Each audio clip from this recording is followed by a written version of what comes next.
You're a young man. No. I'm old, but I need 20. Yeah. I'm saying, I want years are younger. Right. Oh yeah. Oh, me too. Yeah. 30 years. Yeah. Sure. Nah. What's surprising that he takes. We're doing well. Yeah. They're done that. Yep. Wait a minute. Where do you go? What is that? Nut roll. Oh, you brought it in? Oh. Never had that.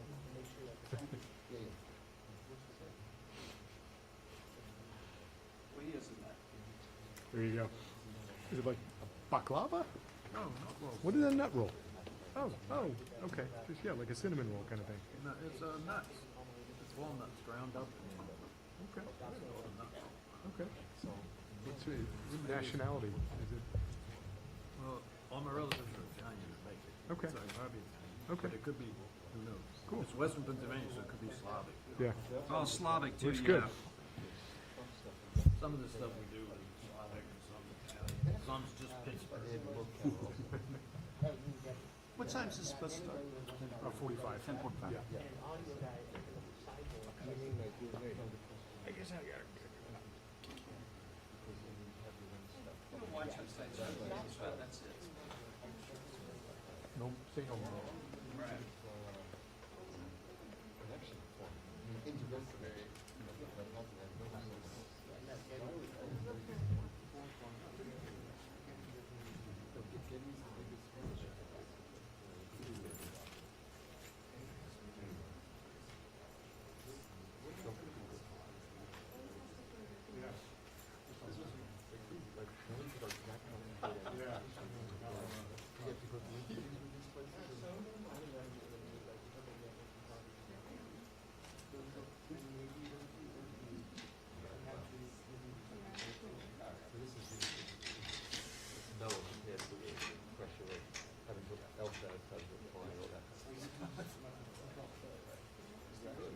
There's a Ray Bar next to it. Yeah. You get a cheesesteak. It was $17. No. No, you get French fries. No drink. But still, that's a lot. $17. Wow. I remember when steak and cheese was always the most expensive steak. It was like $6. Right.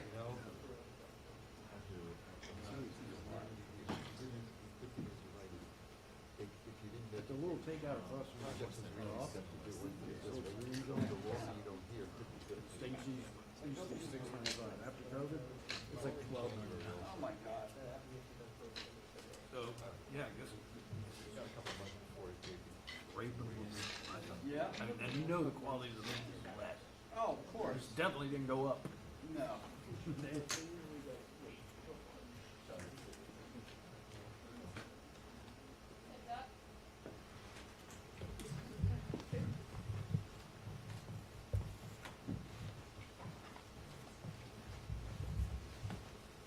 Good morning. Yesterday marked the first full year of the Trump administration, and it's clear Americans are worse off today with Donald Trump and Republicans' leadership. And while it's nearly impossible to measure all of the damage done by the Trump administration, there are a few new lows hit as the nation deserves extra attention. In 2025, American families paid $310 more on groceries and $1,625 more overall compared to 2024, thanks to Donald Trump's tariffs. On top of that, more than 1 million people were laid off last year, the most since the 2020 pandemic, making it even harder for Americans to find good-paying jobs to make ends meet. And their signature achievement and their signature legislative accomplishment, what Republicans tout all the time, was the single largest cut to health care in our nation's history, all in order to give corporations already making record profits additional money and permanent tax cuts. 1 year in, the American people want to know when Donald Trump will finally put their needs first. And I wish we could say that the worst was behind us. But in this Trump cruel and chaotic administration, they have continued to double and triple down on the policies that are wrecking this economy and hurting hardworking families. Even as Donald Trump focuses his attention on other countries, Republicans here at home have the opportunity to do something. They have an opportunity to lower costs that people face, and they continue to choose not to. Before the Senate right now is an extension of the Affordable Care Act, tax credits. Millions of families rely on this for their health care, and will see their premiums skyrocket, and have seen their premiums skyrocket as a result of Republican inaction. We won't stop fighting until we get this done. Vice Chair Ted Lieu. Thank you, Chairman Aguilar. Donald Trump has been in office now for a little over a year, and the results are clear. He has made America more expensive, and people are worse off now than they were a year ago. Healthcare costs are up, grocery prices are up, utility costs are up, and what does Donald Trump focus on? Greenland. I am pleased that he did say at Davos that he would not use military force to acquire Greenland, and that's because any order from the president to invade Greenland without congressional authorization would be in legal order. I also had the opportunity to go to Minnesota for the Democratic hearing on the abuses of ICE, and we heard from local law enforcement, we heard from nonprofit organizations, we heard from ordinary Americans, and some of their stories are horrific. ICE has been engaging in what appear to be clear violations of federal law. We heard that there was a detention center where they have an entire section marked U.S. citizens. That is mind-blowing. ICE enforces immigration laws, not laws against U.S. citizens, and yet there are numerous stories of U.S. citizens being detained, being abused, being assaulted. And I want to say this: the American people have the First Amendment right to observe ICE operations. The American people have the First Amendment right to peacefully photograph ICE operations. The American people have the First Amendment right to peacefully film and live stream ICE operations. Donald Trump has sent ICE across the country to try and intimidate people and communities in various states, and the people of Minnesota said, no, we're not going to take it. We will not yield. We will not bend the knee. And every time ICE engages in what appears to be abuse, more Minnesotans show up. Every time ICE and Border Patrol engage in what appear to be unlawful actions, more Minnesotans show up and observe, film, and live stream ICE. And this is so important because the evidence that is being gathered can be used in future years. And while this administration might not prosecute ICE officers or Border Patrol officers for violating federal law, a future administration can do so. The statute of limitations for most federal crimes is 5 years. And so to the people of Minnesota and people across this country, exercise your First Amendment rights. Thank you, Vice Chair Lieu. Questions? Michael? Thank you, Mr. Chair. Felt that the DHS approach bill was maybe discussion point in caucus this morning. Did you come with a consensus of caucus? Reach a consensus on where members will be on the bill or the leadership position that members will vote their conscience over their district? Members are always, their responsibility is to always vote your district. But what we heard from caucus was a presentation from Rosa DeLauro, ranking member of the full committee of appropriations, as well as ranking member Henry Cuellar, the subcommittee ranking member. I can appreciate some of the work that went into the bill, some of the additional pieces that they were able to place in bill language. I also understand that with the continuing resolution, ICE would likely have more flexibility. But what we heard overwhelmingly was our members, and in the last 24 hours, we've heard our members speak loudly that ICE isn't doing enough. These reforms aren't enough. Their lawlessness has to stop. And they are only doing this because they can. They're only doing this because the President of the United States wants to use them to terrorize communities, to terrorize U.S. citizens, as the Vice Chair heard directly last week in Minneapolis, St. Paul, to scare people. There there are kids throughout this nation who are not going to school because they're afraid. They're afraid that they're going to get picked up. They're afraid that their family member who is taking them to school will be picked up. That's just wrong. There aren't enough guardrails within this bill. I can still appreciate the work that went into the bill while mentioning that common sense reforms that Democrats put up as amendments and alternatives were roundly rejected. They should not be allowed to detain U.S. citizens, and they are. They should not be able to fire at moving vehicles unless their life is in danger, and they are. That's wrong. The caucus has concerns about it, and I don't think we're going to have true accountability until Democrats are in charge. Our Republican colleagues don't seem willing or able right now to offer the level of oversight and critique of that agency that also, by the way, funds things that we support. TSA, FEMA, those are important. That's important work that the federal government does. It's unfortunate that the behavior of ICE is jeopardizing the Homeland Security bill. I know you were speaking on behalf of the caucus, and have you figured out the responsibility? I shared with the caucus this morning, and the leadership team has shared with the caucus that we'll be voting no unless there are any substantive changes or amendments in the Rules Committee. To answer your question, ICE is out of control. And how do we know that?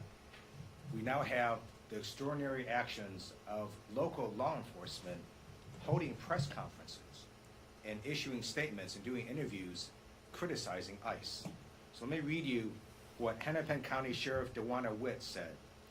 Quote, "I am seeing and hearing about people in Hennepin County stopped, questioned, and harassed solely because of the color of their skin," Witt said. "We cannot let people in our communities think that our local law enforcement leadership is okay with actions that are not only wrong, but illegal." Brooklyn Park Police Chief Mark Bruley in a press conference said, "In an attempt to record the incident, the phone was knocked out of her hands, preventing her from recording it. The officers had their guns drawn, and after the officer became so concerned, they were forced to identify themselves as a Brooklyn Park police officer." So now you have ICE agents going ahead and taking illegal actions against local law enforcement officers. And the American people know ICE is out of control because multiple polls now show that ICE is underwater. Their approval and disapproval ratings have flipped since the beginning of this year.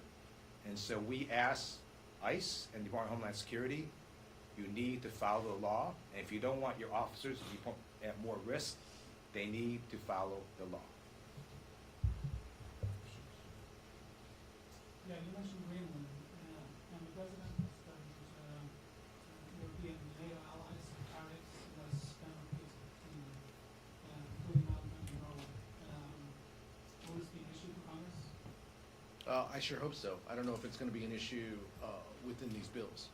Democrats will offer amendments of language to help strengthen this alliance with our European friends and our NATO allies.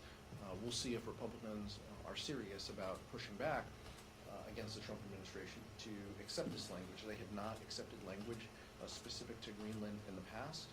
We may have more opportunities to make our voices heard, but right now we want our Republican colleagues to also speak up and to use their voices and to say that they don't support the president's effort to go after and potentially attack a NATO ally. As the vice chair mentioned, he said, Trump said this morning that he wouldn't use force, but that still does not eliminate the threat that our Greenlander friends face. And so that's a concern for all of us. It should be a concern for all Americans. Donald Trump wants to prioritize Greenland and Venezuela over them. He continues to ignore the concerns that Americans have by focusing on these shiny objects that distract him. It's wrong, it hurts the American people, and it hurts from our efforts to truly lower costs that people face. Thank you. Jack Smith will be testifying before the House Oversight Committee tomorrow. There's a lot of back and forth with Chairman Jordan. It was going to be public or private, but now it will be a public hearing tomorrow. What do you expect to hear from Jack Smith? Well, I hope we hear as much of the truth that Jack Smith can share, although I think he bound by some orders that the court has given upon his final report. That's unfortunate.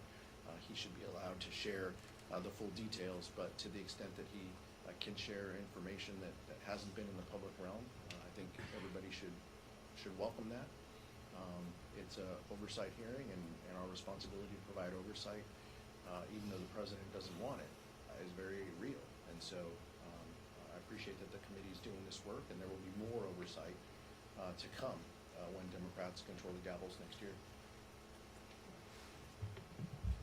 I'm thrilled the Republican chairman is having Jack Smith testify publicly, because Jack Smith is going to tell the American people all the evidence that he has collected against Donald Trump and why Donald Trump was lawfully indicted and why Donald Trump violated federal law.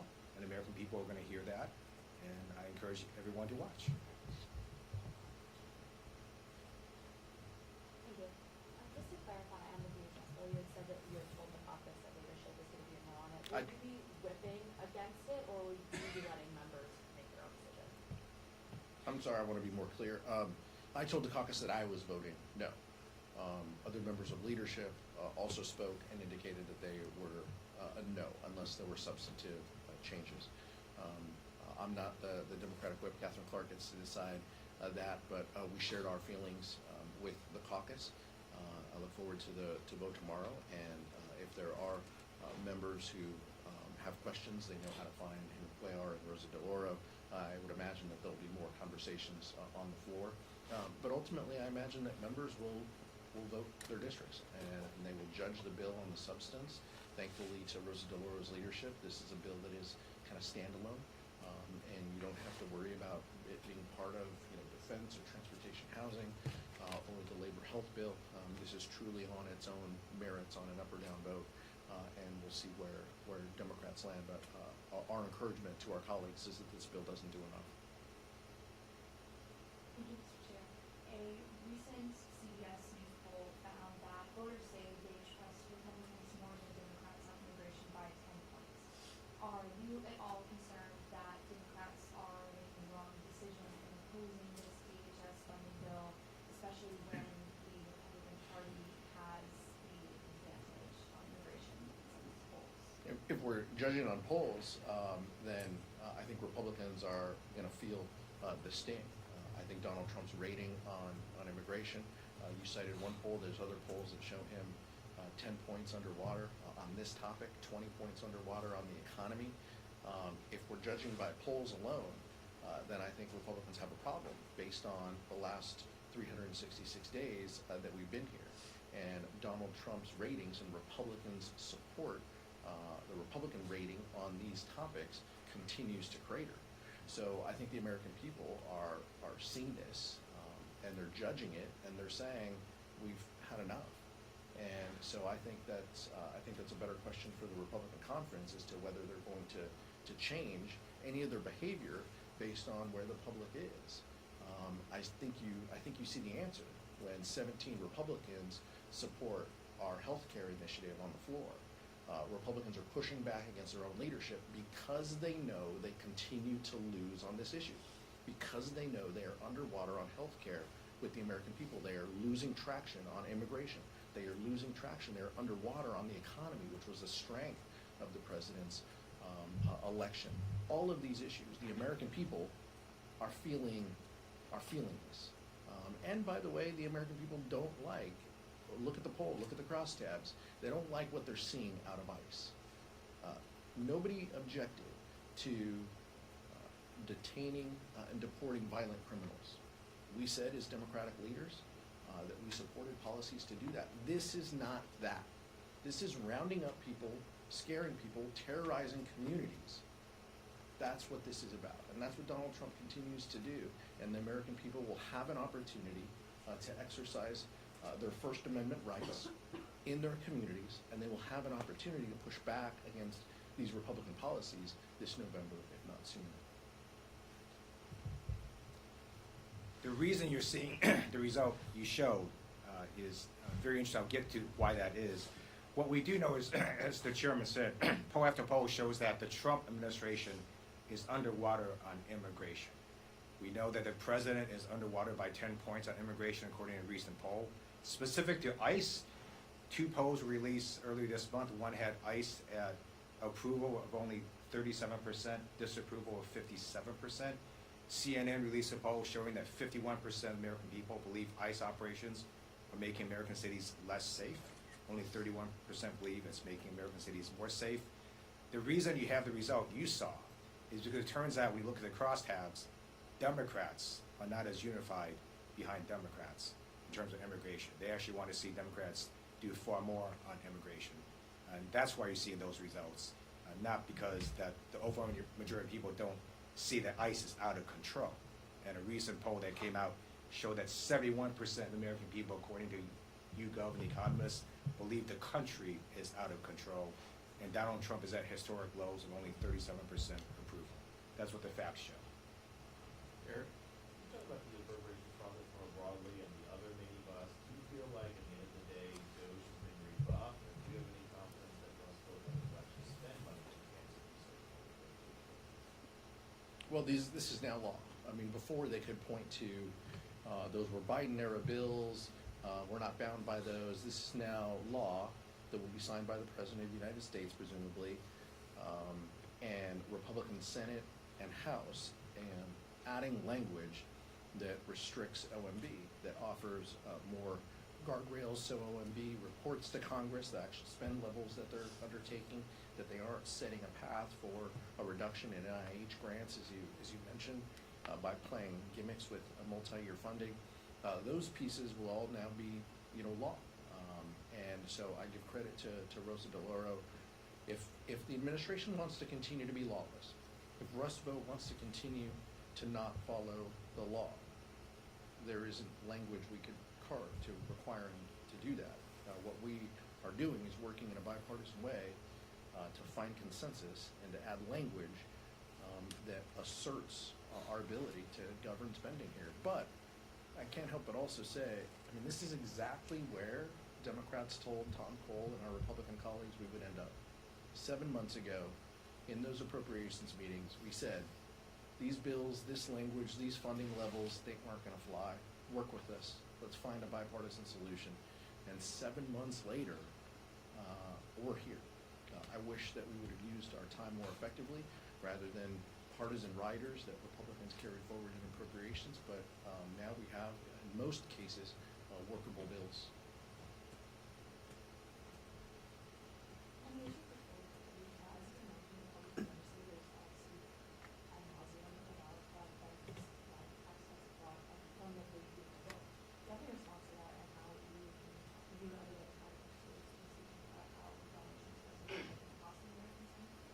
Well, the data, just like look at the data. What they are reacting to was getting their butt kicked in elections in November, where Democratic candidates, I was at the swearing in of our former colleague Abigail Spanberger, who became the governor of the Commonwealth of Virginia.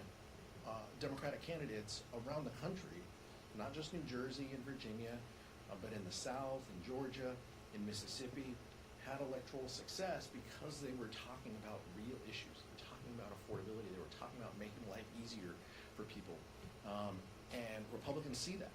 And so now they react. But the American people also understand exactly what happened. This is the policy of Donald Trump that they have supported by not pushing back on tariffs. It is only going to get worse when all of the health care cuts and the nutrition cuts come into place around this country.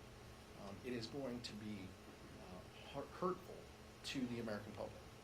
They are going to have a tougher time finding health care, finding affordable health care for them and their families as a result of the big ugly bill. And so we're confident that when people fill out their taxes this year, as well as when they use some of these amazing programs, that they're going to see this and they're going to have an ability to exercise their opinion later in November. Going back to Greenland, earlier today, Speaker Johnson was in here and said that thus far he's not believed Trump has exceeded his authority when it comes to tariffs.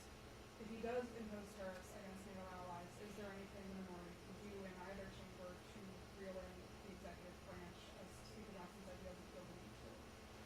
Well, I mean, ultimately, you know, the speaker controls the functions of the House floor. I'm uncertain some days whether Donald Trump is the speaker or Mike Johnson is the speaker, but whoever it is controls what happens on the floor. That includes offering privileged resolutions when it comes to use of military force, as well as privileged resolutions pushing back against the tariffs. All of these are tools that we can use in the minority. You also saw us use tools, and we were successful 3 times in the end of the year on discharge petitions.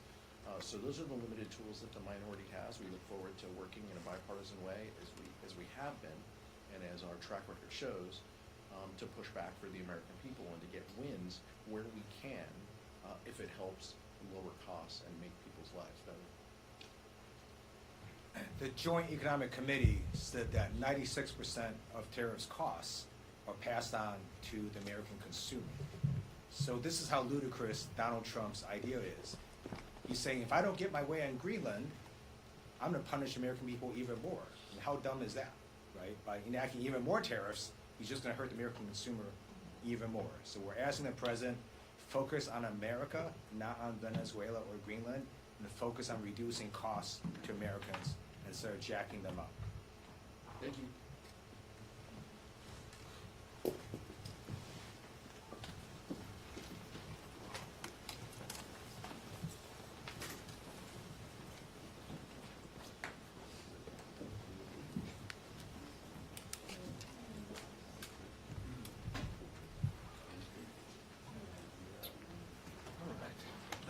You're welcome. Thank you.